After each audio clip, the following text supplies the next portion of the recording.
Bonjour et bienvenue dans cette présentation. Je vais aborder une série de trois audios, de trois vidéos sur un sujet vaste, complexe et tellement important pour la transition vers l'ère du Verseau. Donc dans cet audio, je vais aborder le karma dans sa dimension transgénérationnelle.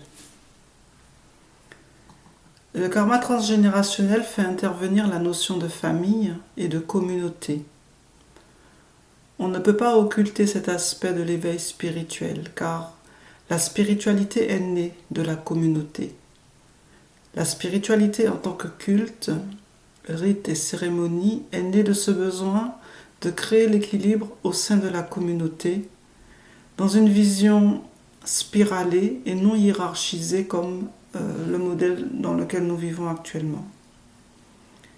On peut s'apercevoir dans la majorité des témoignages de celles et ceux qui ont eu des prises de conscience, des réveils ou un éveil spirituel, qu'il y avait une scission, un clivage flagrant, voire une opposition parfois violente avec la famille ou un membre de la famille. Cela part généralement d'une vision différente de la vie. Ça peut être le climat et l'ambiance. Ça peut être les comportements et les pratiques. L'attention qu'on a portée aux enfants. Ça peut être aussi la foi, la religion. C'est très vaste. Je ne pourrais pas énumérer tous les cas de figure tellement la problématique est grande. Mais quel que soit ce qui crée le conflit, le besoin de partir, d'aller dans une autre direction pour trouver sa voie ou tout simplement vivre sa vie, on en revient toujours au rôle des parents. Que ce soit dans une famille où il y a les deux parents, une famille monoparentale, une famille adoptive, la situation vécue dans l'enfance est le théâtre où se joue notre éveil spirituel.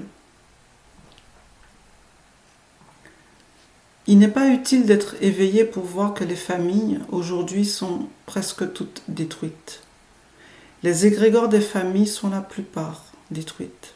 Le chemin de vie, la mission de vie, le contrat de l'âme, toutes ces choses dépendent de l'égrégore familial dans laquelle on s'incarne. C'est la raison pour laquelle l'éveil est douloureux, parfois brutal.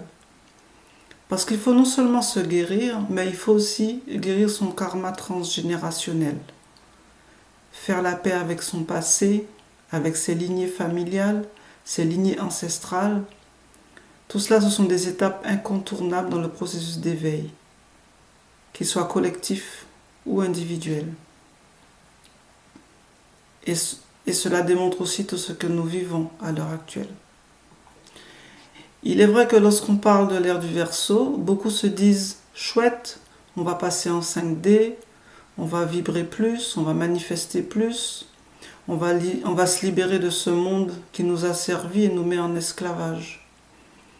Et le problème est justement à ce niveau. Car pour passer dans la 5D, même si je ne suis pas tellement à l'aise avec ces notions de 4D, 5D, mais je le dis parce que c'est un peu ce qui se dit partout, donc voilà, je vais me baser là-dessus, même si je pense que ça demande à être approfondi. Donc pour passer dans la 5D, il faut traverser la 4D, donc le monde astral. Or, c'est dans le monde astral que les familles sont détruites, liées et enchaînées à des égrégores qui les asservissent.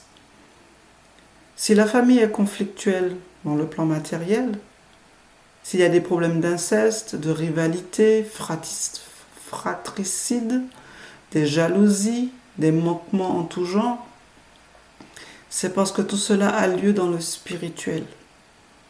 C'est pour ça que je dis que les égrégores des familles sont détruites.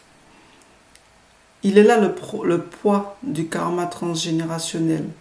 Et il est d'autant plus lourd pour les êtres qui ont subi les chasses aux sorcières, les guerres, les invasions et la destruction de leurs égrégores. Et là, je parle de spiritualité. C'est comme cela qu'a été instauré les religions, donc on le sait très bien. Si on prend le cas des Amérindiens, de tous les peuples qui avaient des cultures bien précises, ils avaient leurs égrégores. Et ces égrégores ont été détruits pour qu'on puisse instaurer les religions, principalement la religion catholique, mais pas seulement, aussi les autres religions. Donc c'est un peu de ça dont il s'agit. Quand on parle de spiritualité authentique, on parle de spiritualité ancestrale.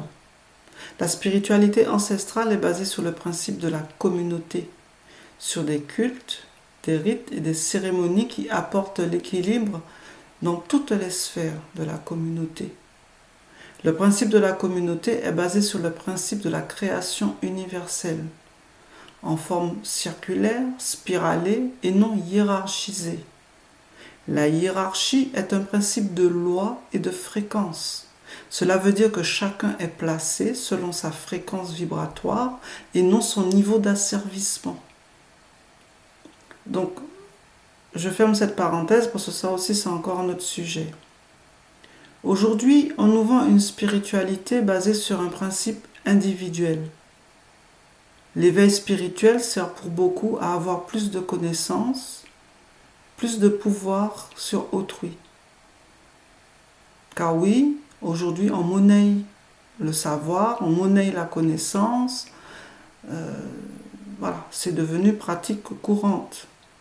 Même s'il y a des degrés, il y a des choses, c'est normal de faire payer, ce n'est pas la question, mais il faut savoir, quand on travaille avec les égrégores, comment tout cela doit se passer.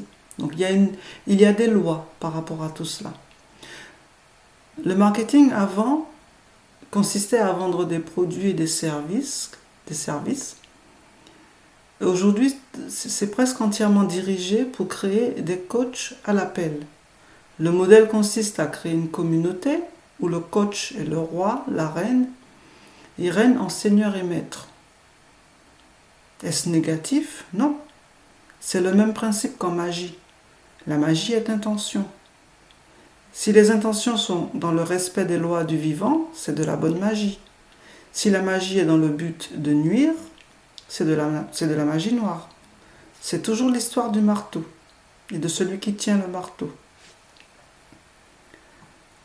Alors quand on a des personnes qui créent des business pour les hypersensibles, les travailleurs de lumière, les artisans de lumière, les pervers narcissiques, et qu'on les oriente à servir des égrégores qui sont toujours contrôlés par le système, qui voit vraiment le piège? Dernièrement, j'ai acquis une formation juste par curiosité. Voilà, il y avait une grosse promotion, j'en ai profité. Et je n'ai pas fait la différence entre un marketeur bourrin américain qui te vend un process, comment faire ci, comment faire ça pour, par exemple, créer une formation en ligne, avec quelqu'un qui se dit un travailleur de lumière, mais qui propose exactement la même chose. Et donc, j'ai pendant une certaine période reçu des messages. Et tout ça, c'est orienté pour la bonne cible, hein, parce que voilà, il faut qu'on cible, il faut qu'on crée un avatar, il faut qu'on voilà, parce qu'il y a un marché entre guillemets. Et donc tout est orienté pour cibler ce marché et le convaincre de ce qu'il a besoin, de comment il doit faire, de toutes ces choses. Et là, je ne vois pas la différence avec quelqu'un qui vend n'importe quoi à n'importe qui. Alors je dis, en quoi ça va permettre aux gens de passer dans la 5D? Dans la 5D, on ne co-crée pas selon les besoins des êtres, basé sur la survie et la peur, on co-crée avec son âme. Et donc cette personne, parce qu'à travers les écrits, je lis, je fais la lecture de l'âme. Et l'âme, ce sont des êtres qui ont une forme d'éveil, c'est-à-dire une forme de conscience de comment les choses fonctionnent, de comment les choses doivent fonctionner, parce que voilà, il y a une finalité, on veut gagner de l'argent avec ça, etc., etc. Mais est-ce qu'on est dans la véritable conscience? conscience des lois, de la vie, de cette conscience que quand on fait quelque chose, quand on pose un acte, la vie multiplie cet acte et cet acte nourrit la vie. On n'est pas du tout là-dedans. Et tout ça, c'est assez généralisé sur la toile. Et donc, on pourrait croire que les êtres sont en train de s'éveiller, qu'on va changer les choses. Non, en fait, tout cela a été anticipé. Tout cela a été anticipé. Parce que quand on fait prendre aux gens des choses pour faire en sorte qu'il y ait une éradication de la population, on se doute bien qu'il va y avoir des résistants et on sait très bien lesquels seront les résistants.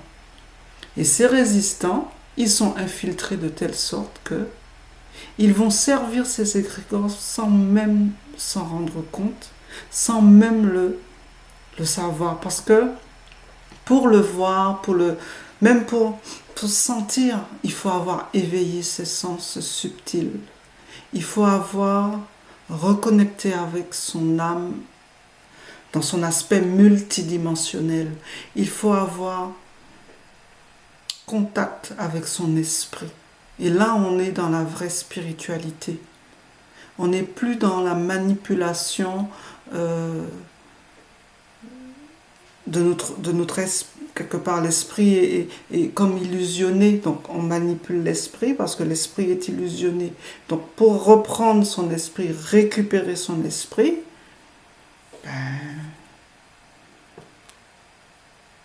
il faut connaître sa nature profonde. Et donc là, dans la prochaine vidéo, je vais en parler, on va revenir à cette notion d'identité. Donc, qui voit le piège aujourd'hui? Donc, si l'enjeu, au contraire, si l'enjeu de l'éveil spirituel consistait non pas à une autre forme de développement personnel ou une spiritualité New Age, mais plutôt à une opportunité inédite de guérir son karma transgénérationnel et recréer l'égrégore de sa famille. Pourquoi ne pas s'inspirer de l'histoire de l'enfant prodigue, celui qui part pour se trouver et revient partager les trésors qu'il a acquis? Car si ton âme a choisi une famille, quelles que soient les circonstances dans lesquelles tu t'incarnes et vis cette expérience, la leçon la plus importante est ce que tu en fais. D'où viens-tu? Et où vas-tu? Et si ta mère et ton père symbolisent à eux deux le principe féminin et le principe masculin, qu'est-ce que tu es sans eux? Puisque de par la création, de par les lois de la vie, tu as un principe féminin, un principe masculin. Et c'est ce principe féminin, ce principe masculin qui te permet d'avoir un corps. Est-ce que tu peux faire sans? Qui es-tu? D'où viens-tu? Et où tu vas? Où vas-tu? Là est tout ce qui compte. C'est cette équation qui est à résoudre. Car avant d'avoir un éveil spirituel et de vouloir aller aider les autres, aller devenir un travailleur de lumière, ce genre d'expression qui quelque part ne veut pas dire grand-chose, si tu n'es pas capable de revenir à l'intérieur de toi, de guérir en toi et de guérir ta lignée, ta famille, tu vas aller guérir d'autres personnes, tu vas contribuer à des choses, tu vas participer à des choses, mais sais-tu à quels égrégores tu donnes ton énergie?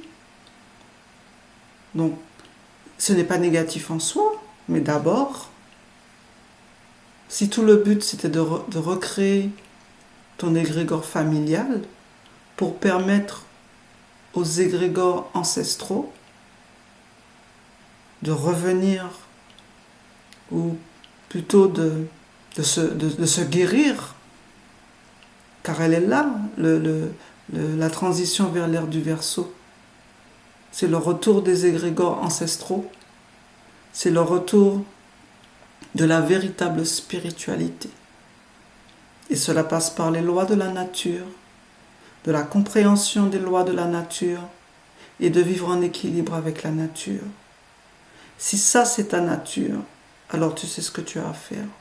Et si ce n'est pas ta nature, ben tu feras ce que tu as à faire et ce qu'on t'a demandé de faire, que tu le veuilles ou non.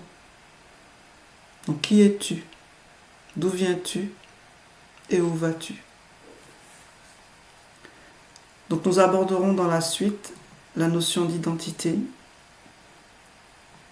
aspect très très important dans la guérison du karma transgénérationnel et dans le retour de la souveraineté. Merci, à très bientôt.